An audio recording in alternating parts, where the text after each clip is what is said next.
It's really great to be here this morning. In fact, when I first got the email from Vibewire, I'm reading the first paragraph, second paragraph, going, what the hell is Andrew Forrest going to speak about at Vibewire? And then the third paragraph was, we're inviting you. And I was like, what the hell am I going to speak about? And then I was, hold on, who's getting out of bed at this early in the morning on a Friday morning? So I'm really surprised and very grateful you could be here.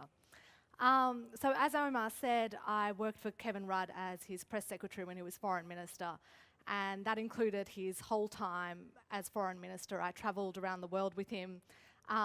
It was a phenomenal job, and I feel very privileged that I had the opportunity to do that. It was a very tough political environment. For the record, I loved working for Kevin. You can read my op-ed in The Australian online if you have your media access.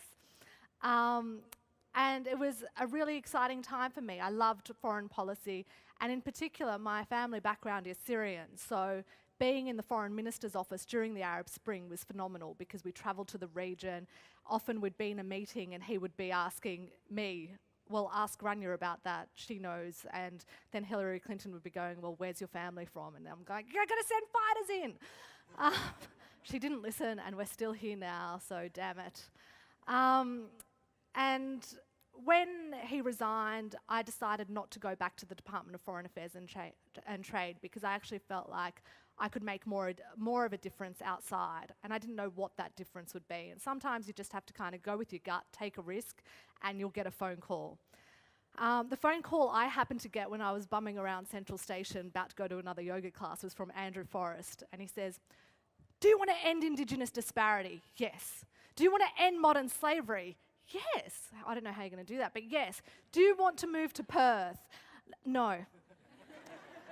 And he just laughed and said, all right, okay. And I think that was a challenge to him. So it took about 2 months, and then I said, all right, I'll move to Perth by the end of the year. I moved to Perth, I'm enjoying it, but I feel really privileged to be able to play my part to actually make a difference. We're launching the first Global Slavery Index in September, so that is something phenomenal. That hasn't been done before, and I'm going to play a role in that. I can't believe it. It's great. Andrew had a very specific thing he wanted me to do, and that was not be a press secretary. He wanted me to be more in the forefront of campaigning and the public face of things we're advocating for. I felt very uncomfortable with that. As a press secretary, you're always behind the cameras. You're always the person briefing before a press conference. You're never up here in front of you about to take questions. And it took a lot for me to finally believe in myself. Luckily, I had Andrew pushing me, and when I finally clicked and changed was when I went up to Fortescue's mine sites up in the Pilbara. And this was a man who everyone had said no to. Rio, BHP, they said, you're never going to build a railway line, you're never going to build a port. And in 10 years, Fortescue's the 4th largest supplier of iron ore. And the infrastructure is huge, it's phenomenal. You just go there and go, okay, yep, we can end modern slavery, I believe you now. So I actually had this belief in myself and travelled to Indonesia, and I did my first press conference there, which, can I just tell you, was totally daunting. I probably still feel, nauseous every time I get up on stage. But I had a lovely little friend, and he decided to attack my ankles during my press conference while I was trying to get this interpretation from Indonesian into English and work out how to answer the question. All I'm doing is like getting this mosquito on my ankle and going, would you just go away? Couldn't focus, that's the only thing I can remember, is my stiletto digging into my ankle because this mosquito was totally attacking my legs.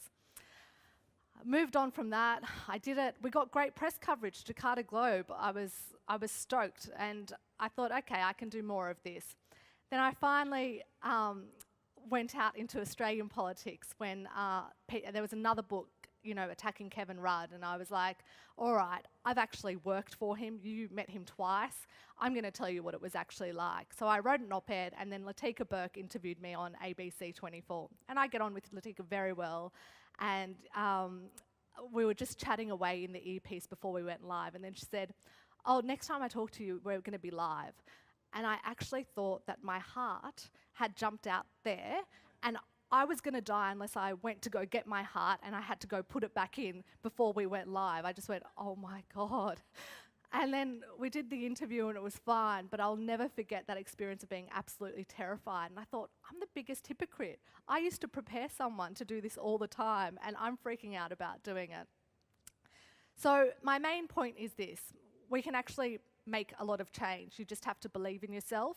Luckily, I had someone else who believed in me, but I believe in you. You got out of bed for this. I felt like it was almost easier to stay awake than actually have to sleep and wake up. But change occurs because people unite to make a difference. And if you think about where we were with gay rights 50 years ago or even 20 years ago, I know we're not in the most ideal place in this country yet, but think about how far we've come.